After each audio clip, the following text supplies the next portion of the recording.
Today we're on our way to the Great Wolf Lodge in Lagrange, Georgia. We've never been there before, so hopefully I get you some good content on how the hotel is and how the water park is. One neat thing is you can use the water park when you arrive, and you can use the water park the day you check out. So we only did a one-night stay. I'll try to get you some videos of the hotel itself and the water park and kind of give you our idea.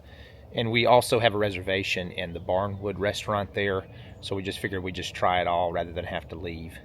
And then today we'll be driving in the 24 Honda Pilot, if you can see it there in the background. This is my wife's car. We've been on a couple of trips with this before, so we do like the way that this thing handles. So if you're interested in anything about the Pilot too, just reach out to me, let me know. I'll get you some video later on.